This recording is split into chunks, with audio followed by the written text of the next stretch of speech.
On today's ANR Live, we'll be discussing perennial ryegrass along with deer flies and horse flies. Perennial ryegrass is a commonly used forage in Ohio, but it does have some disadvantages that may lead you to pursue a different forage when selecting seed. Annual ryegrass is also commonly used. It has benefits and disadvantages as well that we will discuss. Also, those horseflies and deer flies can leave you with painful bites. We'll talk about how to decrease suitable environments for them to reproduce and also how to deal with those bites.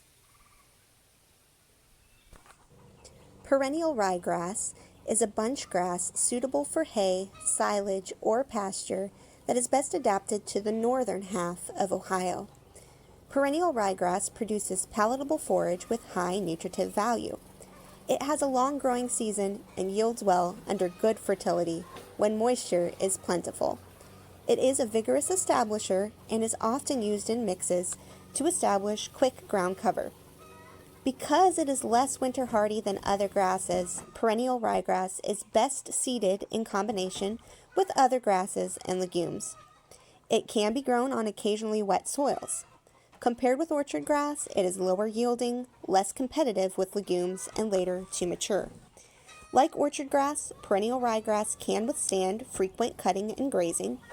It is difficult to cut with a sickle bar mower and is slower to dry than other grasses, so it's better suited for grazing, green chopping, and silage harvesting than for dry hay. Perennial ryegrass varieties can differ markedly in winter hardiness and recover from winter injury. Maturity also differs widely among ryegrass varieties. Be sure to purchase endophyte-free seed of forage-type varieties. The information provided in today's segment is sourced from the Ohio Agronomy Guide, the 15th edition, Chapter 7 on Forage Projection. Charts provided on understanding the differences in identification between annual and perennial ryegrass are sourced from the book Southern Forages. Horse and deer flies are annoying biting pests of wildlife, livestock, and humans. Their blood-sucking habits can also raise concerns about possible transmission of disease agents. Learning more about the biology of horse and deer flies can help you avoid being bitten and also understand public health risks that are posed by these insects. There are no conclusive scientific studies that say deer or horse flies do transmit bacterial or viral diseases, with the exception of the deer fly in the western United States that has been proven to transmit the bacterium that causes tularemia. The bites of female horse and deer flies are painful, and if numerous enough, can disrupt recreational activities and even the harvesting of some agricultural crops. Their mouthparts include 2 pairs of cutting blades that lacerate skin and cause flow of blood out of the wound that females lap up with a sponge-like mouthpart. Males have similar but weaker mouthparts and are not capable of biting, so they do not feed on blood. Female horse and deer flies exclusively feed in the daytime. They do not establish indoors with humans. They do have a wide host range, though. Horse flies primarily will attack large, stationary mammals, biting the legs or the body, and rarely on the head. Deer flies, however, attack mammals of all sizes, including humans. Some species even feed on birds and reptiles. Deer flies prefer a moving host.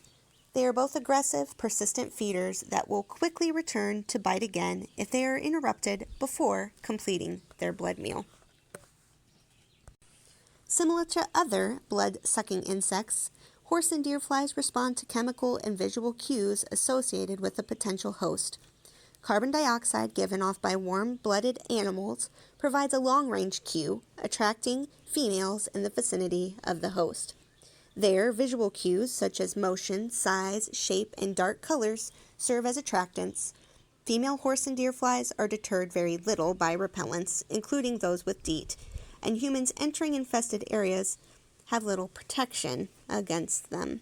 The best way to protect yourself against horsefly and deerfly bites is to wear thick clothing.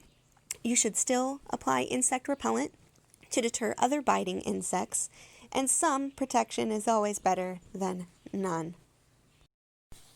Applying insecticides to the environment is rarely effective, providing almost no control of horse and deer fly populations.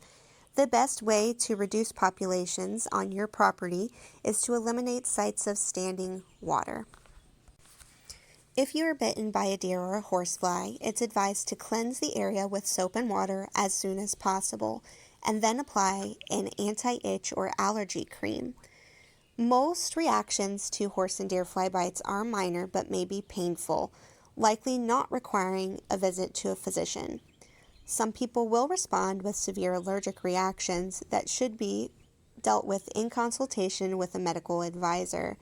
Many times, the use of an antihistamine or an allergy cream can provide immediate and effective relief to the bite area. Thanks for joining us on today's live stream. We'll see you again tomorrow at noon for how you can be involved as a citizen scientist this summer.